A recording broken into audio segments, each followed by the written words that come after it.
otro programa más de Fuera del Control. Mi nombre es Memo García, mejor conocido como Memo Hierbas. Y sí, estamos de manteles largos en esta ocasión.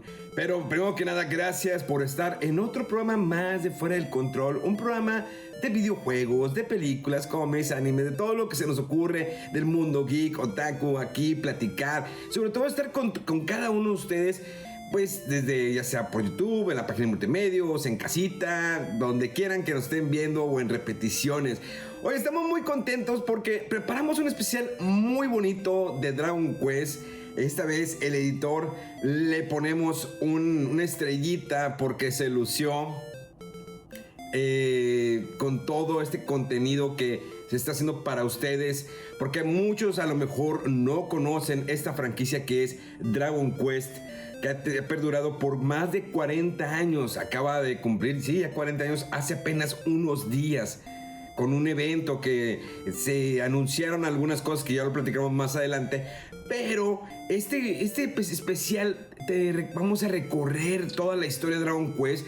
Tal vez no todos los juegos, nos faltaron algunos, si no hubiera sido un especial de 2 horas o 3 horas platicando de todo lo que hay conllevado Dragon Quest, porque no solamente tenemos la saga principal desde el Famicom o desde el Nintendo, también tenemos juegos spin-off de Dragon Quest Monster, que es como el Pokémon pero Dragon Quest. Iba a decir, entonces se copió Nintendo de Dragon Quest. No, de hecho Dragon Quest Monster salió antes de Pokémon. Pero bueno, no vamos a adentrar en polémicas, ¿no? Y ideas, sino simplemente es disfrutar este especial para que tú puedas conocer esta saga, te puedas acercar. Tal vez algunos juegos no estén disponibles ahorita por el momento en las consolas de actual generación. Y esperemos que en algún momento puedan hacer esos ports de juegos como los de Nintendo 10 que andan medio perdidos ahí. Pero bueno, antes de arrancar, quería comentarles, el próximo lunes también tendremos un especial platicando de nuestra opinión, de nuestras ideas sobre todos los juegos que han salido de Dragon Quest, todo lo que abarca, lo que es su historia. Este juego te va a narrar la historia de cada Dragon Quest, pero en el especial del podcast hablaremos de nuestra opinión, cómo fue nuestro crecimiento desde los 80s hasta la actualidad con estos grandes juegos.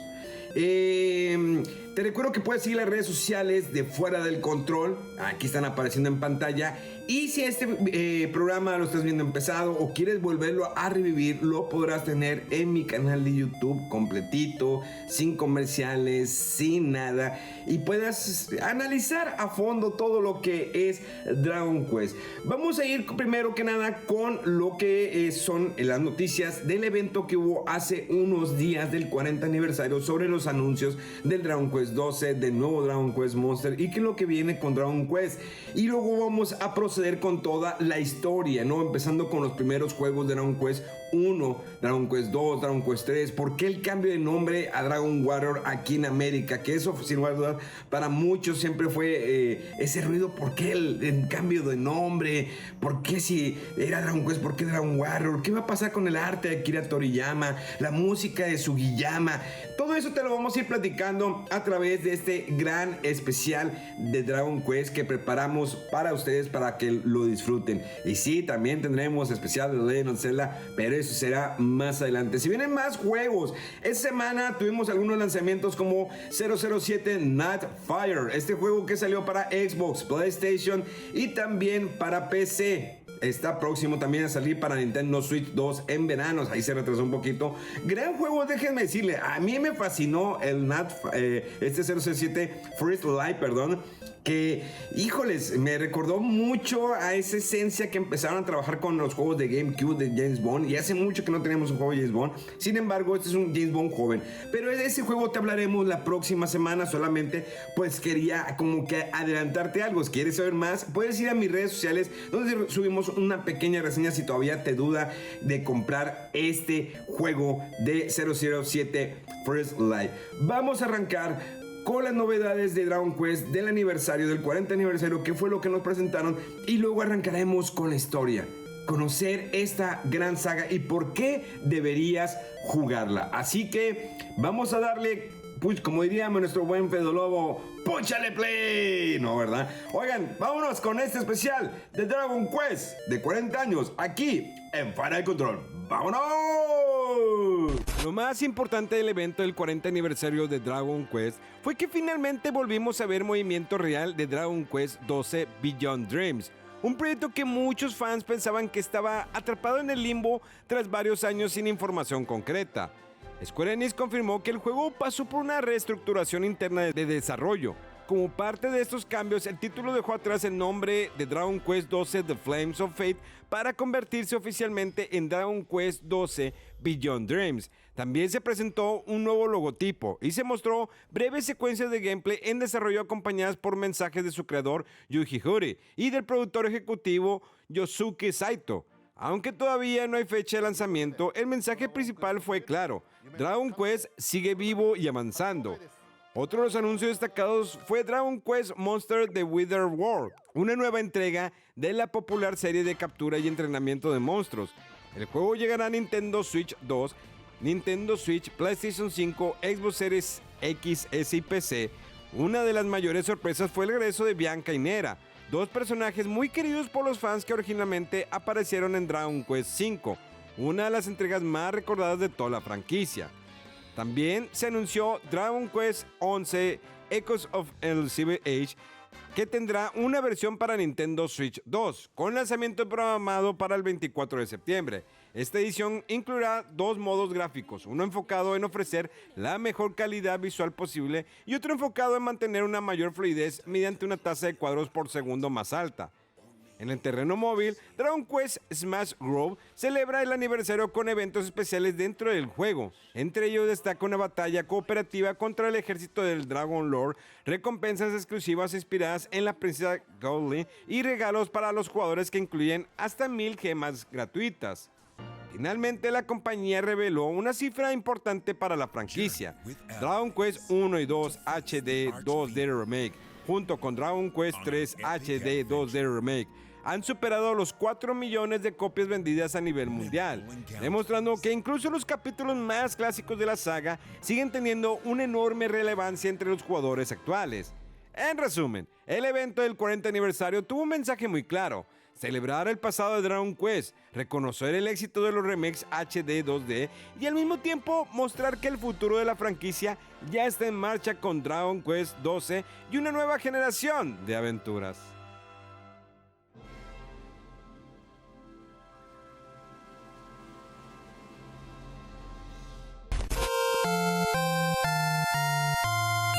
Hay videojuegos que aparecen, venden millones y después se convierten en recuerdos de una generación. Pero hay otros que van más allá. Juegos que no solo se quedan en una consola, sino que se mezclan con la cultura de un país, con su infancia, con sus canciones, con sus personajes, con sus rituales y con esa sensación de aventura que parece no envejecer nunca. En Japón, Dragon Quest no es simplemente una saga de videojuegos, es una tradición. Para muchos jugadores, al escuchar sus primeras notas musicales es como abrir la puerta de casa después de muchos años. Ver un slime sonriendo en pantalla no es solo encontrarse con un monstruo clásico del RPG. Es reconocer un símbolo que ha acompañado a generaciones completas. Y entender su importancia es entender también cómo nació el RPG japonés moderno. Pero esta historia no comenzó con gráficos espectaculares, cinemáticas gigantescas o mundos abiertos. Comenzó con una idea sencilla, casi humilde: tomar la complejidad de los juegos de rol occidentales de computadora y convertirla en una aventura que cualquier persona podrá entender desde el control de una consola. El hombre detrás de esa idea fue Yuji Horii. Antes de convertirse en uno de los nombres más importantes de la industria japonesa, Horii trabajaba como escritor y diseñador. A principios de los años 80, Enix organizó un concurso de programación que terminaría reuniendo a varias piezas fundamentales del futuro de la compañía. Horii ganó reconocimiento dentro de este ambiente y poco después participó en The Portopia Serial Murder Case, una aventura de misterio que ya mostraba algo que sería clave en su estilo: la importancia de contar una historia clara, directa y con interacción sencilla. Horii entró en contacto con RPGs de computadora como Wizardry y Ultima. Aquellos juegos tenían exploración, mazmorras, estadísticas, combates y mundos de fantasía, pero también eran fríos, complejos y poco amigables para el público general. Hori entendió que había algo poderoso, pero también algo que necesitaba ser traducido a otro lenguaje. No traducido del inglés al japonés, traducido de computadora a consola, de menú complicado a experiencia intuitiva, de nicho a aventura popular. Así empezó a tomar forma Dragon Quest. Pero una gran aventura necesitaba identidad, necesitaba un rostro. Y ahí aparece Akira Toriyama. En ese momento Toriyama ya era una figura reconocida gracias a su trabajo en manga, especialmente por su estilo caricaturesco, expresivo y lleno de energía. Su llegada al proyecto fue decisiva porque Dragon Quest pudo haber sido otro juego de fantasía medieval genérico, con dragones oscuros, caballeros rígidos y monstruos intimidantes. Pero Toriyama hizo algo distinto, le dio alma. Sus monstruos podrían ser peligrosos, pero también adorables. Sus héroes parecían salidos de un cuento de aventuras. Sus diseños tenían esa mezcla perfecta entre fantasía clásica y humor visual. El slime, que en otros RPGs habría sido una masa viscosa y desagradable, se convirtió en una gota azul sonriente. Un enemigo básico terminó transformándose en la mascota más reconocible de toda la saga.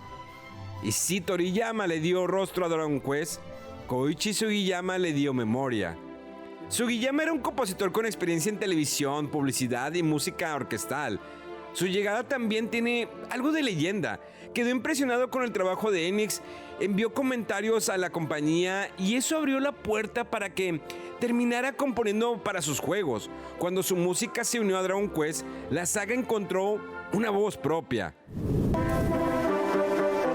Desde la fanfarria de inicio, Dragon Quest no sonaba como un simple videojuego, sonaba como una aventura que estaba a punto de comenzar. Sus melodías tenían algo ceremonial, algo clásico, algo que hacía sentir que incluso una pantalla de 8 bits podía contener un reino entero. Con Hori escribiendo y diseñando la experiencia, Toriyama dando vida visual al mundo y Sugiyama construyendo su identidad musical, Dragon Quest llegó a Japón en 1986 para Famicom. Y aunque hoy puede parecer sencillo, en su momento fue revolucionario. El primer Dragon Quest era una aventura solitaria. Un héroe descendiente del legendario Edric debía abandonar la seguridad del castillo de Tantenhel para enfrentar al Dragon Lord, rescatar a la princesa y devolver la paz al reino de Alefgard. No había un grupo de compañeros, no había grandes giros cinematográficos, no había mapas imposibles de entender. Era el jugador contra el mundo. Y eso era precisamente lo poderoso. Por primera vez, muchos jugadores japoneses podían vivir un RPG sin tener que pelearse con comandos crípticos o manuales eternos. El juego te hablaba con sencillez, te decía que había un reino en peligro, un héroe destinado a salvarlo, monstruos acechando afuera y una aventura esperando más allá del primer pueblo. Ese primer juego estableció la base: caminar por el mapa, entrar a pueblos, hablar con personas, comprar equipo, pelear por turnos, subir de nivel, encontrar pistas y avanzar poco a poco hasta sentir que el personaje débil del comienzo se convertiría en un héroe verdadero.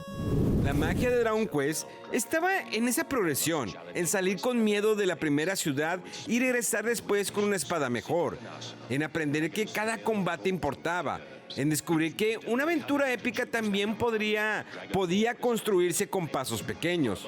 Cuando llegó a América, sin embargo, el juego no se presentó como Dragon Quest.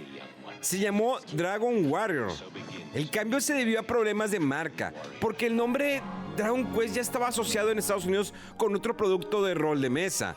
Así que Enix tuvo que modificar el título para su lanzamiento occidental. Y no solo cambió el nombre, también cambiaron las portadas. Mientras en Japón el arte de Toriyama era parte esencial de la identidad del juego, en América se optó por una imagen más cercana a la fantasía heroica occidental. Guerreros musculosos, dragones amenazantes, tonos más serios y una estética que buscaba conectar con lo que el público estadounidense esperaba de una aventura medieval. Era como si la saga hubiera tenido que disfrazarse para cruzar el océano. En Japón, Dragon Quest se veía como Toriyama. En América, Dragon Warrior intentaba parecerse a una portada de novela fantástica. Y esa diferencia decía mucho sobre cómo se percibían los videojuegos en ambos mercados. Japón abrazó desde el inicio su tono colorido, accesible y casi familiar. América todavía no sabía exactamente qué hacer con él. Pero en Japón la historia apenas comenzaba. Dragon Quest II llegó en 1987 y empleó la fórmula de manera importante. La aventura ya no era la de un héroe solitario. Ahora los protagonistas eran los descendientes del héroe legendario, herederos de una responsabilidad que cruzaba generaciones. El mundo era más grande, la historia tenía más escala y por primera vez el jugador podía formar un grupo de personajes. Ese cambio fue fundamental.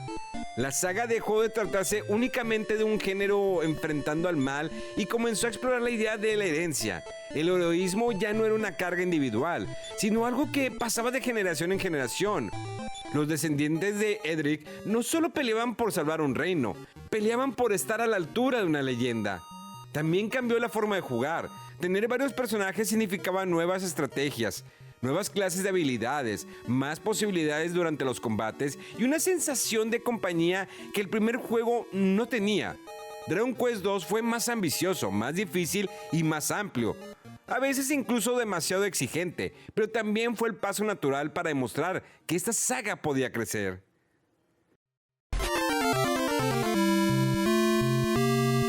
Y entonces llegó Dragon Quest III. Aquí es donde Dragon Quest dejó de ser solo una franquicia exitosa y se convirtió en fenómeno nacional. Lanzado en 1988 en Japón, Dragon Quest III llevó la idea de aventura a otro nivel. El jugador ya no controlaba simplemente a un descendiente de una leyenda, sino a un joven héroe que debía abandonar su hogar para continuar la misión de su padre y enfrentar una amenaza que parecía extenderse por todo el mundo. Pero lo más interesante era cómo el juego jugaba con la perspectiva de la historia. Durante buena parte de la aventura, parecía que estábamos viendo una historia nueva. Otro reino, otros personajes, otro mapa, otro enemigo. Pero al avanzar, el juego revelaba su conexión con los títulos anteriores y transformaba todo lo que sabíamos. Dragon Quest III funcionaba como una precuela y como pieza clave para entender el origen de la leyenda de Edric. Ese giro fue enorme para la época. De pronto, la trilogía no era solo una secuencia de juegos, era una mitología, una historia construida hacia atrás, donde el tercer capítulo explicaba el nacimiento del héroe que los dos primeros juegos veneraban como leyenda. Era como descubrir que una canción que llevabas años escuchando tenía una estrofa escondida al principio. Además, Dragon Quest III introdujo un sistema de clases que permitía crear un equipo personalizado. Guerreros, magos, sacerdotes, artistas marciales y otras profesiones abrían la puerta a una aventura más estratégica. Ya no se trataba solo de seguir el camino del héroe, sino de construir tu propia compañía. El impacto cultural fue gigantesco. En Japón se hablaba de filas enormes de estudiantes que querían comprar el juego desde temprano, de una fiebre nacional alrededor de su lanzamiento. La historia más famosa cuenta que, después del caos provocado por el lanzamiento de Dragon Quest III, la saga comenzó a estrenarse en fines de semana para evitar ausencias escolares y laborales. Square Enix había reconocido que hubo presión por ese fenómeno, aunque con los años también se volvió una leyenda popular alrededor de la franquicia. Lo importante es lo que representa. Dragon Quest ya no era únicamente un videojuego, era un evento. Cuando un nuevo Dragon Quest llegaba a las tiendas, Japón se detenía un poco. Y esa es una de las razones por las que la saga tiene un lugar tan especial en la cultura japonesa. No solo porque vendía millones, sino porque se convirtió en una experiencia compartida. Niños, jóvenes, adultos hablaban del mismo juego, de los mismos monstruos, de las mismas canciones. Era una aventura individual que se vivía colectivamente. Después de cerrar la trilogía de Edric, la saga podía haberse repetido, pero Dragon Quest IV, lanzado en 1990, decidió cambiar la estructura narrativa.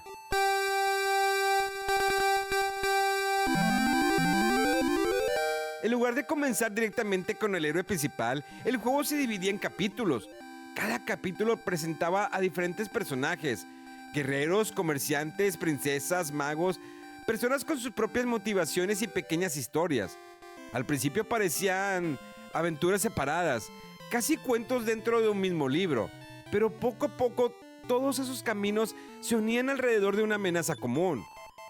Este fue uno de los grandes avances narrativos de la saga. Dragon Quest IV entendió que en un mundo se siente más vivo cuando no todo gira desde el primer minuto alrededor del protagonista. Cada personaje tenía su propia vida antes de entrar al grupo. Cada uno traía su propio tono. Y cuando finalmente todos se reunían, la aventura tenía más peso porque ya sabíamos quiénes eran. También aquí aparece Pazaro, uno de los villanos más recordados de la franquicia. No era simplemente un demonio malvado esperando al final de una mazmorra. Su historia tenía tragedia, motivación y una relación más compleja con el mundo. Dragon Quest IV empezó a demostrar que la saga podía hablar de destino, pérdida y humanidad sin abandonar su tono clásico. Con este juego cerró la etapa de Famicom o NES. Para Japón, Dragon Quest ya era una institución. Para América, en cambio, seguía siendo una saga respetada pero de nicho. Los 4 primeros juegos llegaron como Dragon Warrior, pero no provocaron el mismo terremoto cultural. Mientras Japón veía en Dragon Quest el nacimiento de una tradición, América todavía estaba buscando su gran puerta de entrada al RPG japonés. Esa puerta, años después, sería más bien Final Fantasy VII. Y ahí está una de las grandes diferencias históricas. Final Fantasy VII llegó a Occidente con cinemáticas, drama, estética futurista y una campaña de marketing enorme. Dragon Quest, en cambio, seguía siendo más tradicional, más cálido, más japonés en su forma de entender la aventura. No era menos importante, pero sí era menos fácil de vender fuera de Japón. La siguiente etapa llegó con Super Famicom y con uno de los capítulos más queridos de toda la saga, Dragon Quest V.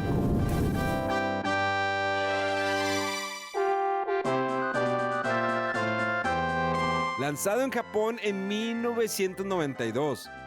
Si los primeros juegos hablaban del héroe como leyenda, Dragon Quest V habló del héroe como persona. Su historia no se quedaba en una misión para derrotar al mal. Seguía la vida del protagonista desde su infancia hasta la adultez. Lo veíamos viajar con su padre, crecer, sufrir, enamorarse, formar una familia y convertirse en parte de una historia que no solo trataba sobre salvar el mundo, sino sobre herencia, pérdida y continuidad. Es uno de los juegos más emocionales de la franquicia, porque entiende algo muy poderoso. Una aventura no solo se mide por los monstruos que derrotas, sino por las personas que pierdes y las que decides proteger. También fue importante por su sistema de reclutamiento de monstruos. Antes de que otras franquicias hicieran famoso el concepto de capturar o entrenar criaturas, Dragon Quest V ya permitía que algunos monstruos se unieran al equipo. Esto le dio otra capa de encanto al juego, porque los enemigos dejaban de ser simples obstáculos y podían convertirse en compañeros. Pero Dragon Quest V no llegó a América en su época original, y eso marcó una ruptura dolorosa para la saga en Occidente. No hubo explicación oficial completamente clara sobre por qué se canceló o no se lanzó en Norteamérica durante la era del Super Nintendo. Lo cierto es que Enix atravesaba dificultades para posicionar la franquicia en el mercado estadounidense y los RPG japoneses todavía no tenían la fuerza comercial que ganarían años después. Así, uno de los capítulos más importantes de la serie quedó fuera del alcance de muchos jugadores occidentales durante años.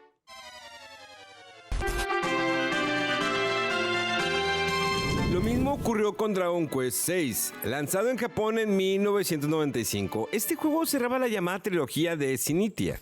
Aunque no como una continuación directa tradicional, su historia jugaba con la idea de dos mundos. El protagonista debía descubrir su identidad mientras viajaba entre realidades, enfrentando una amenaza que mezclaba fantasía, sueños y destino.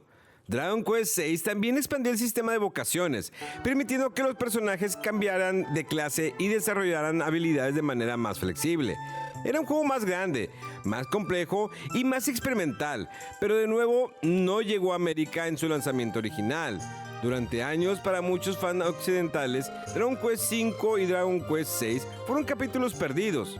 Se hablaba de ellos en revistas, foros, traducciones no oficiales y conversaciones entre jugadores que sabían que la saga tenía una historia incompleta fuera de Japón. No fue sino hasta las versiones de Nintendo 10 que estos juegos finalmente pudieron llegar de manera oficial a Norteamérica. Dragon Quest V llegó en 10 como Hand of the Heavenly Bride y Dragon Quest VI llegó como Realms of Revelations o Realms of Reverie, dependiendo de la región. Aquello permitió que una nueva generación descubriera lo que Japón ya sabía desde hace años, que en esos capítulos estaba parte del corazón más fuerte de la franquicia. Después vino Dragon Quest VII, originalmente lanzado para PlayStation en Japón en el año 2000 y en América 2001, todavía bajo el nombre de Dragon Warrior 7. Este juego fue una bestia, no solo por su duración, sino por su ambición narrativa. Dragon Quest VII comenzaba de una manera casi silenciosa. Un joven en una isla aparentemente aislada, un mundo que parece pequeño, una pregunta sencilla sobre si existe algo más allá del horizonte. Y desde ahí, la aventura se convertiría en una reconstrucción del mundo. La mecánica central era fascinante. El jugador viajaba al pasado de diferentes regiones, resolvía tragedias, conflictos y maldiciones, y al hacerlo restauraba continentes enteros en el presente. Cada isla era como un cuento independiente, una pequeña historia de dolor, esperanza o redención, pero todas juntas formaban una epopeya gigantesca sobre memoria. Dragon Quest VII no trataba solamente de explorar un mundo, trataba de recuperar un mundo que había sido borrado. Por eso su guión era tan extenso. Durante años se habló de él como uno de los RPGs con mayor cantidad de texto de su época, y su localización fue un reto enorme. Incluso llegó el remake de Nintendo 3DS. Square Enix y Nintendo reconocieron que el volumen de traducción era gigantesco, más del doble de Dragon Quest V, lo que complicaba mucho la decisión comercial de llevarlo a Occidente. Este juego representaba algo importante, la terquedad hermosa de Dragon Quest, en plena era de PlayStation, cuando muchos RPGs apostaban por cinemáticas, polígonos llamativos y presentaciones más dramáticas. Dragon Quest VII seguía siendo lento, tradicional y profundamente narrativo. Para algunos eso era una virtud, para otros una barrera, pero nadie podía negar que era una aventura enorme, de esas que no se juegan deprisa. Y entonces llegó el gran renacimiento occidental. Dragon Quest VIII, Journey of the Cursed King, lanzado para PlayStation 2, fue el primer juego principal que llegó a Norteamérica usando finalmente el nombre de Dragon Quest y no Dragon Warrior. Para muchos jugadores fuera de Japón, este fue el verdadero primer contacto con la saga. Y tenía sentido. Por primera vez, el mundo de Toriyama se veía completamente tridimensional. Los personajes parecían salidos directamente de una ilustración animada. Los campos eran amplios, los pueblos tenían vida, los monstruos conservaban su carisma y la aventura respiraba como un cuento clásico en movimiento. La historia seguía al héroe, Angus, Jessica y Angelo, en una misión para romper una maldición que había transformado al rey Trot y a la princesa Medea. Era una aventura de carretera, de persecución, de amistad y de descubrimiento. Cada personaje tenía una personalidad fuerte y el grupo se sentía como una compañía viajera que poco a poco se volvía familia. Dragon Quest VIII fue importante porque respetó la esencia de la saga, pero la presentó de una forma más comprensible para el público moderno. No traicionó a Dragon Quest, lo iluminó. Fue también un punto clave para la localización occidental moderna de la franquicia. Las voces, los acentos, los nombres adaptados, el humor y el estilo de traducción ayudaron a darle una personalidad más fuerte fuera de Japón. A partir de aquí, Dragon Quest empezó a sentirse menos como una rareza importada y más como una saga con identidad global. Luego llegó Dragon Quest Sentinels of the Starry Skies para Nintendo 10. Y aquí la saga volvió a ser algo inesperado. Después de una entrega grande y cinematográfica en PlayStation 2, el siguiente juego principal llegó a una portátil. Pero esta decisión conectó perfectamente con Japón. Nintendo 10 era una consola gigantesca en popularidad y Dragon Quest 9 aprovechó la cultura local del juego portátil, del intercambio, del encuentro entre jugadores. La historia nos convertía en un celestiano, una especie de guardián que cae al mundo de los humanos y debe recuperar su lugar mientras comprende el valor de las personas a las que antes protegía desde la distancia. Era una historia sobre observar la humanidad desde arriba y después aprender a caminar entre ella. Pero lo que hizo único a Dragon Quest 9 fue su enfoque social. Permitía crear personajes, compartir mapas del tesoro y conectar con otros jugadores. En Japón, Esto provocó encuentros masivos. La gente llevaba su 10 a estaciones de tren, plazas y eventos para intercambiar contenido. Una vez más, Dragon Quest demostró que podía ser una experiencia personal y colectiva al mismo tiempo. Era la misma magia de siempre, pero adaptada a otra época. Vamos a dejar fuera Dragon Quest X en este especial principal porque, aunque es una entrega numerada importante, fue un juego masivo que no tuvo un lanzamiento oficial en América. Su existencia demuestra que la saga también se atrevió a entrar al terreno online, pero para mantener el enfoque de este programa en la evolución que pudo vivir el público japonés y occidental de manera más directa, lo mencionamos solo como una pausa en el camino antes de llegar al siguiente gran capítulo mundial. Y ese capítulo fue Dragon Quest XI, Echoes of an Elusive Age, lanzado primero en Japón y después a nivel mundial. Dragon Quest XI se sintió como una declaración de principios, en una industria llena de mundos abiertos, sistemas complejos y narrativas fragmentadas. Este juego llegó diciendo, todavía hay lugar para la aventura clásica. La historia nos presenta al Illuminati, un joven elegido por el destino que, en lugar de ser celebrado como salvador, es perseguido como una amenaza. Esa inversión le da fuerza al relato. El héroe no empieza siendo amado por el mundo. Primero debe sobrevivir a un mundo que no entiende quién es. A su alrededor se forma un grupo memorable. Eric, Verónica, Serena, Silvando, Jade, Rab y otros personajes que le dan humor, emoción y humanidad al viaje. Dragon Quest XI entiende que una gran aventura necesita más que un villano poderoso. Necesita momentos de calma, conversaciones pequeñas, pueblos con problemas, música que acompaña el camino y personajes que se queden contigo cuando apagues la consola. Visualmente, fue una de las expresiones más completas del arte de Toriyama en la saga principal. Todo se sentía limpio, colorido y reconocible. Los monstruos clásicos regresaban con una personalidad intacta. Los combates por turnos no intentaban esconder lo que eran. Al contrario, lo celebraban. Y eso es quizá lo más admirable de Dragon Quest XI. No pidió perdón por ser tradicional. Demostró que lo clásico podía seguir emocionando cuando está hecho con oficio, cariño y confianza. Mientras en Japón seguía siendo una de las franquicias más importantes de toda la industria, gran parte de sus capítulos clásicos se habían vuelto difícil de jugar para nuevas generaciones. Algunos permanecían atrapados en hardware antiguo, otros nunca habían salido oficialmente de Japón en su lanzamiento original y varios jugadores conocían la leyenda de Dragon Quest sin haber tenido la oportunidad de experimentar sus aventuras más importantes. Square Enix entendió que la saga necesitaba algo más que simples relanzamientos. Necesitaba una forma de conectar el pasado con el presente. Así nació la iniciativa HD 2D. Cuando esta tecnología apareció por primera vez, muchos la vieron como una evolución natural de los RPG clásicos.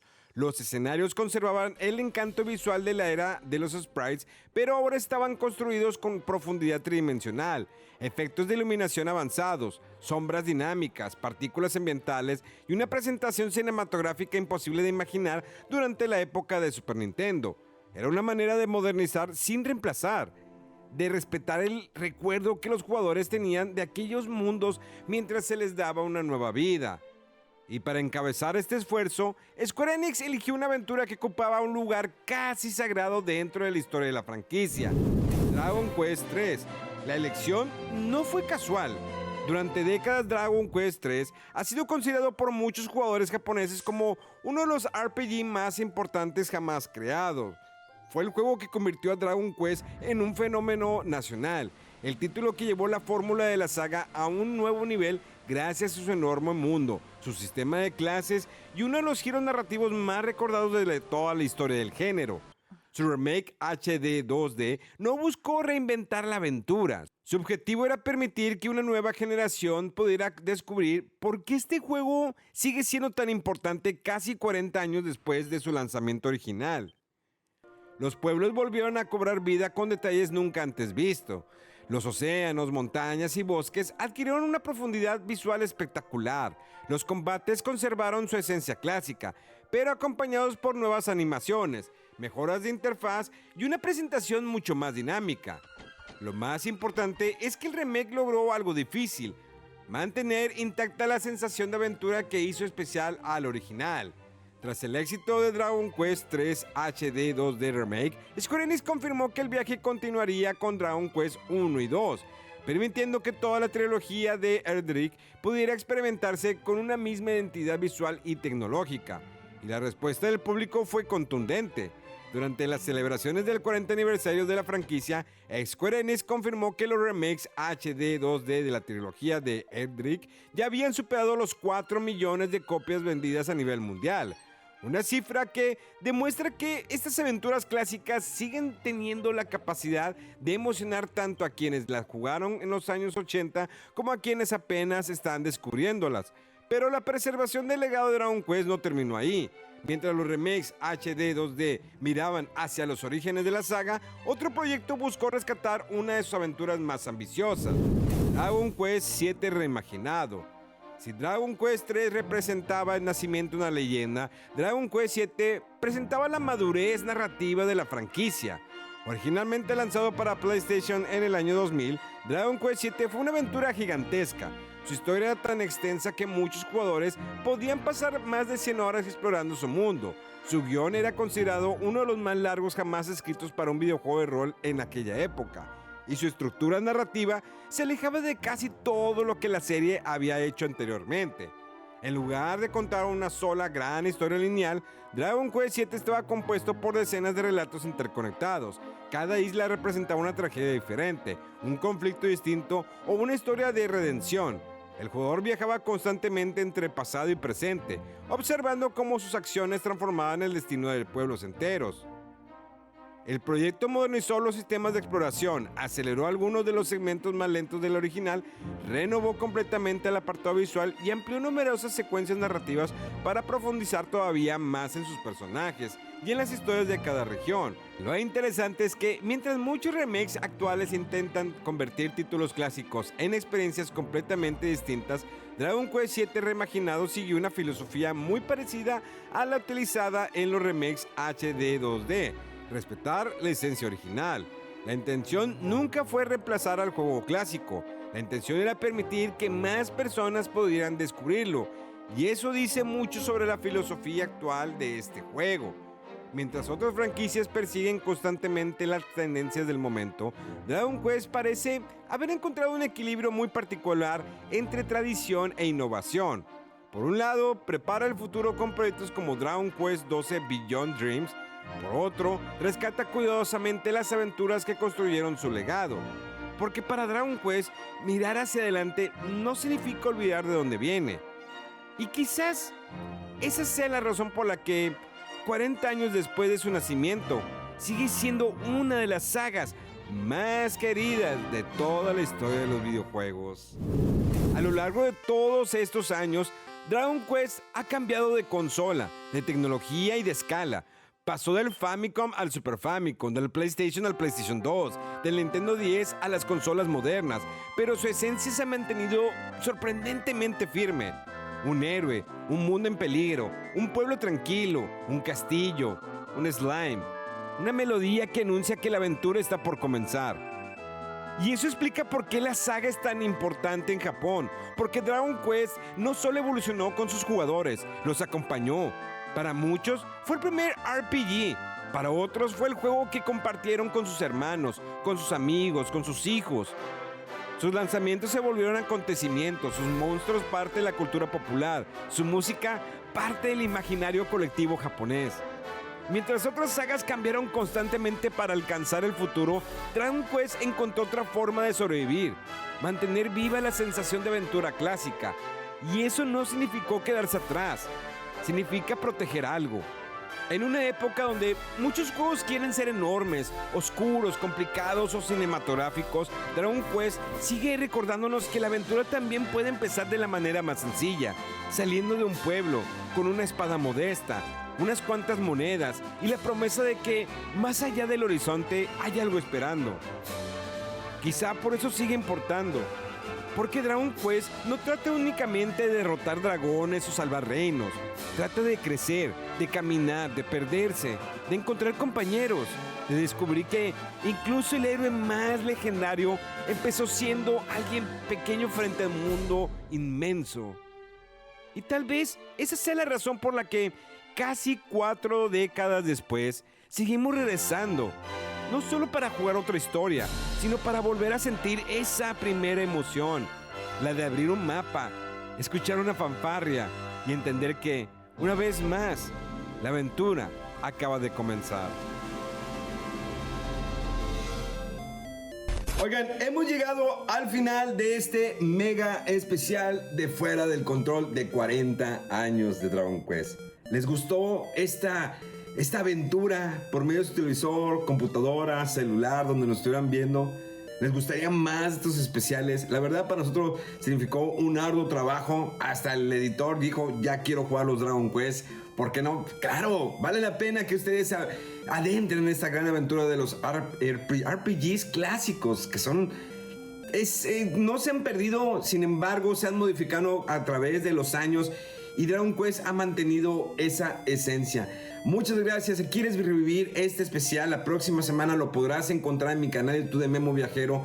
Incluso te invito a que este lunes disfrutes de nuestro especial de 40 años de Dragon Quest en nuestro podcast, porque será una versión diferente, será una versión donde vamos a estar platicando el señor Rodowulf y un servidor de nuestra experiencia con estos juegos, lo que nos marcó a nosotros, lo que ha marcado una generación.